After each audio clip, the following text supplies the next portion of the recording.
അത് പരിശോധിക്കാൻ വേണ്ടി വിജിലൻസിനെ ചുമതലപ്പെടുത്തിയിട്ടുണ്ടല്ലോ. അവിടെ എത്ര കാലാവധിയായി കഴിഞ്ഞാലും പരിശോധന നടത്തി റിപ്പോർട്ട് വരട്ടെ. ഒരാളെ പറ്റി കുറ്റം പറഞ്ഞു കഴിഞ്ഞാൽ അയാൾ കുറ്റവാളിയാവുന്നില്ല. അയാൾ കുറ്റവാളി എന്നുള്ള നിലയ്ക്ക് സമീപിക്കാൻ പാടില്ലല്ലോ. ഒരു മനുഷ്യനല്ലേ, ആരായാലും ഏതൊരു മനുഷ്യനും മാനുഷികമായിട്ടുള്ള അവകാശമല്ലേ. അപ്പോൾ ആ നിലയ്ക്ക് അദ്ദേഹത്തിനെതിരെ ആരോപണം വന്നതിൻ്റെ അടിസ്ഥാനത്തിൽ അത് അന്വേഷിക്കാൻ ചുമതലപ്പെടുത്തിയിട്ടുണ്ട്. ഗവൺമെൻറ് ഏകപക്ഷീയമായി തീരുമാനമൊന്നും എടുത്തിട്ടില്ല. അന്വേഷണം നടത്തി റിപ്പോർട്ട് വരട്ടെ. അന്വേഷണം നടത്തി റിപ്പോർട്ട് വന്നു കഴിഞ്ഞാൽ അദ്ദേഹം ഏതെങ്കിലും തരത്തിൽ കുറ്റം ചെയ്തിട്ടുണ്ടെങ്കിൽ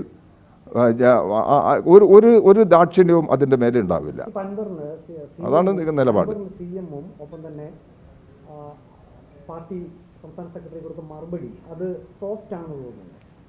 എങ്ങനെ സോഫ്റ്റ്? ഒരു പ്രശ്നം ഉന്നയിച്ചാൽ അതിനല്ലേ മറുപടി കൊടുക്കുക. പ്രശ്നം ഉന്നയിച്ചാൽ അതിനല്ലേ മറുപടി കൊടുക്കുക.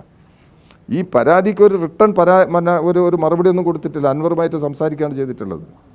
പാർട്ടിയുടെ മുമ്പിലുള്ളത് പാർട്ടി പരിശോധിച്ച ഒരു നടപടിയിലേക്കൊന്നും പോയിട്ടില്ലല്ലോ.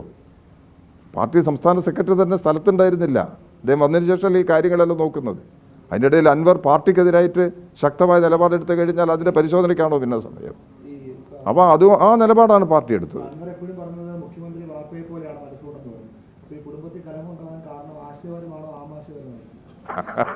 അത് നിങ്ങൾ തീരുമാനിക്കും. അൻവർ ബാപ്പയെ പോലെയാണെങ്കിൽ ഒരു കുടുംബത്തിൽ പല പ്രയാസം ഉണ്ടാവില്ല. അപ്പം ബാപ്പേനെ ആരെയും കുത്തിക്കൊല്ലലുണ്ടാവും, അച്ഛനെ കുത്തിക്കൊല്ലു ആരെങ്കിലും ഒരു കുടുംബ വഴക്കുണ്ടായ. അതാണ് ഇതിൻ്റെ പ്രശ്നം. അത് നിങ്ങൾ അൻവറോട് ചോദിച്ചാൽ മതി. അല്ല അതെ മതി ഇതിന്. അൻവർ ഇടതുപക്ഷ ജനാധിപത്യ മുന്നണിയുടെ ഭാഗമാകാതിരിക്കുന്ന നിലപാടാണ് അദ്ദേഹം സ്വീകരിക്കുന്നത്. CPM-ൻ്റെ പാർലമെൻ്ററി പാർട്ടി യോഗത്തിൽ വിളിച്ചാലും പോയില്ല എന്ന് അദ്ദേഹം പറഞ്ഞു കഴിഞ്ഞിട്ടുണ്ട്. ഇനിയിപ്പം ഇദ്ദേഹത്തിൻ്റെ നിലപാട് അദ്ദേഹം തുടരുന്നുള്ളത് ഞാനെങ്ങനെയാണ് പറയുക? അൻവറിൻ്റെ കാര്യമായതുകൊണ്ട് തീരെ പറയാൻ കഴിയില്ല. അപ്പോൾ അൻവർ പാർട്ടി കൊടുത്തൊരു നിർദ്ദേശത്തിനും അനുസരിച്ചുള്ള നിലപാടെടുത്തിട്ടില്ല. അപ്പോൾ അൻവറിന് തുടരുമല്ലോ എന്നുള്ളത് അദ്ദേഹം തന്നെയാണ് തീരുമാനിക്കേണ്ടത്. അദ്ദേഹം ആരുടെയോ ഏതോ ശത്രുക്കളുടെ കയ്യിൽ കടിക്കുകയാണ്. അങ്ങനെയുള്ളൊരു സംഘത്തിൻ്റെ അതൊന്നും CPM-ൻ്റെ അകത്തുള്ള ആരും അത്തരം നിലപാടിന് കൂട്ടു നിൽക്കില്ല, നേതൃത്വം നിൽക്കില്ല. അതുകൊണ്ട് CPM-ൻ്റെ അകത്തുള്ള ആളുകളാണ് ഇങ്ങനെ ഏതെങ്കിലും ഒരു ശ്രമത്തിലേർപ്പെടുന്നുള്ള ഒരു അഭിപ്രായവും പാർട്ടിക്കില്ല. ഇനി അത് വെച്ചിട്ട് നിങ്ങൾ വാർത്തകൾ സൃഷ്ടിക്കണ്ട. ആയിക്കോട്ടെ, എൻ്റെ അദ്ദേഹത്തിൻ്റെ മാധ്യമ കാണലും എന്നെ ഞാൻ വിളിച്ചു വരുത്തില്ലല്ലോ. നിങ്ങൾ തന്നെ വന്ന് കണ്ടതല്ലേ. അപ്പോൾ അതും ഇതേറ്റ് യാതൊരു ബന്ധവുമില്ല.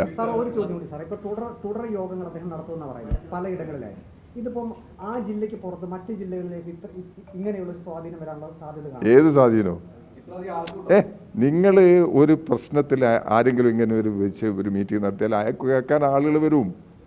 അത് ആരും പ്രത്യേകിച്ച് CPM-നെതിരാണെങ്കിൽ ആൾ ലക്ഷം കൂടുതൽ വരും. അപ്പം അതുകൊണ്ട് എന്താ പറയുന്നതെന്ന് കേൾക്കാൻ അത്രയും അതിനകത്ത് കണക്കാക്കാം. അതിനൊന്നും വലിയ ജീവില്ലെങ്കിൽ തന്നെ ഇതെത്ര കാലം കൊണ്ട് നടക്കും? ഇപ്പോൾ ഈ സംഭവത്തിനും പ്രശ്നത്തിനും ലൈവ് നൽകുന്നത് നിങ്ങളാണല്ലോ. പത്രങ്ങൾ അല്ലെങ്കിൽ മീഡിയാസ്, ദൃശ്യമാധ്യമങ്ങൾ, അവരല്ലേ ഇതിന് ജീവൻ നൽകിക്കൊണ്ടിരിക്കുന്നത്. നിങ്ങൾ എത്ര ദിവസം നിങ്ങൾക്കൊരു പുതിയ പ്രശ്നം വന്നാൽ നിങ്ങൾ വിടില്ല ഇത്. അതാണ് പ്രശ്നം. അതിന് എന്തിനാ ഇങ്ങനത്തെ ഒരാൾ എടുക്കുന്നതിന് ഇങ്ങനെ ഒരു താല്പര്യം എടുക്കുന്നത്? അതെല്ലാം നിങ്ങൾ പരിശോധിക്കേണ്ടത്. MLA ആണെന്ന് പറഞ്ഞിട്ട് എന്താ കാര്യമോ? വേറെ എന്തെല്ലാം പ്രശ്നങ്ങൾ നാട്ടിലുണ്ട്. എന്നിട്ട് അതിലൊക്കെ ഞാനിപ്പോൾ നിങ്ങൾ തന്നെ ഇപ്പം എന്നെ കാണുന്നത് തന്നെ ഞാനിപ്പോൾ ഇതിൻ്റെ LDF കൺവീനർ ആയതിനു ശേഷം അതിന് മുമ്പ് എന്നെ വന്ന് കാണാറുണ്ട്. അപ്പം അതുകൊണ്ട് ഒരു ഡാമേജ് ഇല്ല. ഞാൻ നേരത്തെ കൃത്യമായി പറഞ്ഞില്ലേ, CPM-ന് അതിലൊരു ഡാമേജും ഇല്ല. CPM അതൊരു വിഷയമായിട്ട് കാണുന്നില്ല. CPM-ൻ്റെ നിലപാടുമായി മുമ്പോട്ട് പോവുകയാണ്. അതാർക്കും തടയാൻ പറ്റുന്നതല്ല. ഇത് ലക്ഷക്കണക്കിന് പാർട്ടി അംഗങ്ങളുള്ളൊരു പാർട്ടിയാണ്. ഓക്കെ.